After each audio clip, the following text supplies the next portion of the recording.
Hey team, hope you're well. Today I'm going to make a video going into detail regarding if you're looking at either buying a new build or an existing home from a pure lending point of view. I'm not going to be going into detail about maybe more so what one is, the better decision, because everything is a little bit case by case.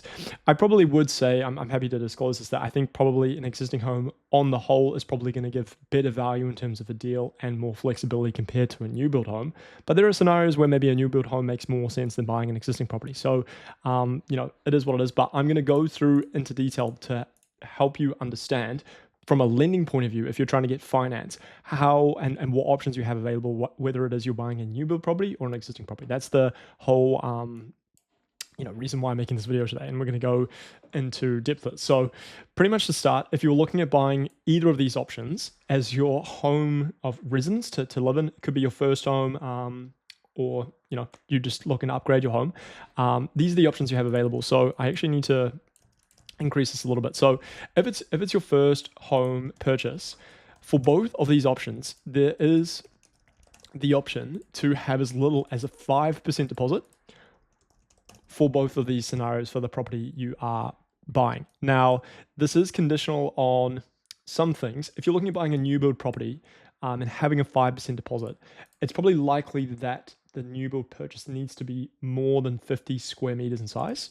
Okay, so that's probably the only real condition for this, if you can have as little as a 5% deposit. So most like townhouses or anything maybe more than 2 bedrooms, probably all good to have a 5% deposit in the event that you can prove you can service whatever your future debt obligations are. Say if you buy a property for $700K, that would mean that you have a loan of $675,000. You basically just have to prove you can service that $675,000 week to week with your existing position. So that's the requirements there. Now, for an existing property, you can have as little as a 5% deposit for your first home.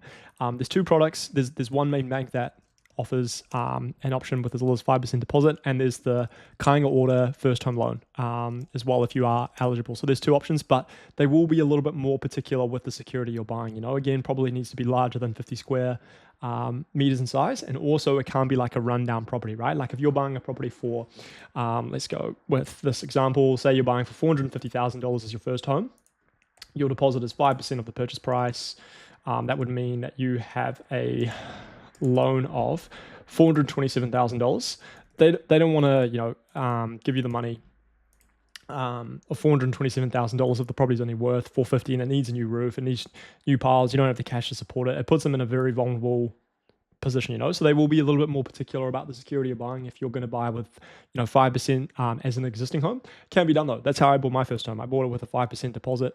I actually went through this main bank option as I thought that was the better option at the time relative to me going through KāingaOra, which is with the pricing and stuff. I've actually made a video about how you can buy a property with as little as a 5% deposit, and actually is kind of going into detail on this. So feel free to check that out if you're interested. Now, the other option as well, if you're looking at buying a new owner-occupied property as a new build, and it's not your first home, I believe 10% is the lowest option. I don't think there's any solution where you could have as little as 5% as of right now when I'm making this video. For an existing home, 10% again is likely okay. Maybe through this main bank actually, there could be as little as a 5% deposit. Again, though, I haven't had a scenario where someone's not buying their first home, new owner-occupied property, and wanted a solution with a 5% deposit here. So maybe there possibly is. Honestly, it's not something I've come across just yet. So I would say, you're probably looking at that as like the minimum deposit in this scenario. But again, they're probably the same as of right now for both of these. Now, this is where it changes a little bit. So across the board, if you're looking at buying an investment property, that's a new build, you can have as little as 10%. So basically, in like all scenarios, if you can prove you can service the debt, it's larger than 50 square meters, you can have as little as a 10% deposit. But this is where it kind of starts to change on the existing side a little bit from the bank's point of view. Now, if you're buying an investment property with a non-bank, there's two options available right now. You can have as little as 10% with one non-bank in the market right now, but they do charge a much higher interest rate. You're probably looking at a rate, as of the time I'm making this video, around 7.5% is probably what it would be. Now, there is also another few non-banks actually that probably would let you buy with a 20% deposit, and they would probably offer pricing around about 6% is where it would be.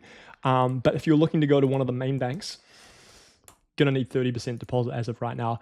There was one main bank that was offering a solution with a 15% deposit very exclusively on Sun applications, but they've discontinued it as of right now. So if you're buying with a 30% deposit at a main bank for an existing property, probably looking at a rate somewhere between 4.5% to 5%, depending on the loan term you're looking at taking. If you're looking at the longer loan terms, it's probably going to be a little bit more than 5% as of the time I'm making this video. So there's a little bit of a difference between what deposit requirements are necessary depending on the property you're buying.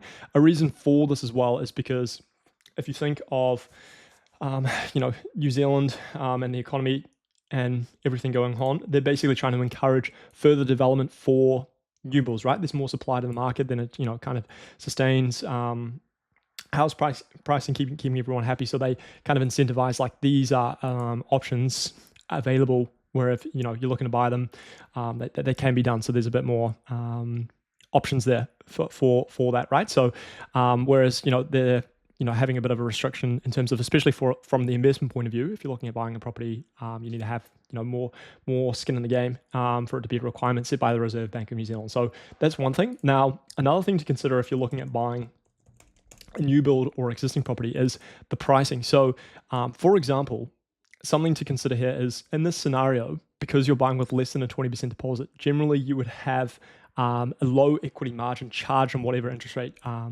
you're getting. So for example, if you have a 20% deposit, you are normally offered the best or the special interest rates from each bank. So as of right now, these rates could be a little bit outdated actually from when I'm making this video, because rates have gone a little bit up with all the conflict going on overseas when I'm making this video. So for example, as of right now, at least, the 1 year rate across most of the main banks is sitting around 4.49%. So if you have 20% deposit, that's the rate that you could expect. But if you have a 10% deposit, normally, you have actually a little bit of a margin that's added to your interest rate. So you could probably expect pricing, if you're looking at going with the 1 year fixed rate of around about 5.24%. However, there are some main banks that actually offer temporary discounted pricing if you're buying a new build property. So for example, there is a product that some main banks have called Blueprint to Build. Now, these products are actually quite hard, to be honest, to keep up with in terms of what each main bank is offering in terms of the discount they provide. So an example right now is there's one main bank that's offering a 2 year discount on any turnkey new build properties of 0.6% off of their carded rates, which can be found online. So that could mean that, say, if you're buying with a 10% deposit, I think here's an option here. Like we've got these rates that are on offer as of the time of recording. Say the ANZ carded rate is 5.09. Maybe if you're looking at buying a new build property, you would actually be eligible to have 0.6% off these rates because you're eligible for the Blueprint to Build product. And each bank, like I said, might offer their sort of scheme or incentive around this. So sometimes there can be solutions for that. So you might actually be able to get better pricing temporarily compared to, say, if you're going through the existing route where you don't really get these sort of like Blueprint to Build options or potentially getting better pricing, so to speak. So that's another thing to consider from the lending point of view if you're looking at buying a new build, and an incentive there when you're making your conclusion of if a new build or an existing property is worth buying. But yeah, I've had 3 of my clients in the past 6 months that have bought their first home as a new build property, right? So that property was in construction, is not going to settle for a while, so we've had to get them approved months in advance before they're settling on the property. I've had a situation where one of my clients is actually buying a property with less than 50 square meters, and they're actually saying you will require a 20% deposit. So there's something definitely to consider when you're making an offer prior to making an offer, is how much of a deposit you'll need, because maybe you want to have more cash on hand, and maybe you're satisfied just with the Blueprint to Build discount, because again, like depending on the bank, it might not apply based on the special rates. It might only apply on the carded rate. So again, there's something to chat with your broker about, or something I can find out for you if you're my client and go through.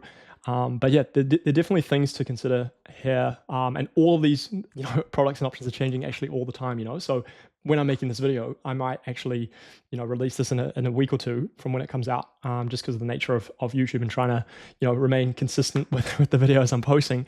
Some of these things could change, but if you're wanting, the active input in what's going on in the market, because anytime any bank is making any sort of refinement, whether it's to their pricing or their policy changes, I'm notified about it, so I can in real time, obviously, provide the best information and find out things regarding what it is you're looking to do.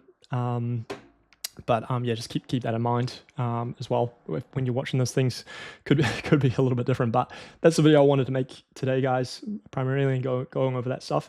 So yeah, if you're wanting to have actually a little bit more analysis in terms of like maybe if you're looking at a new build property and you're looking at an existing property, what's going to be better?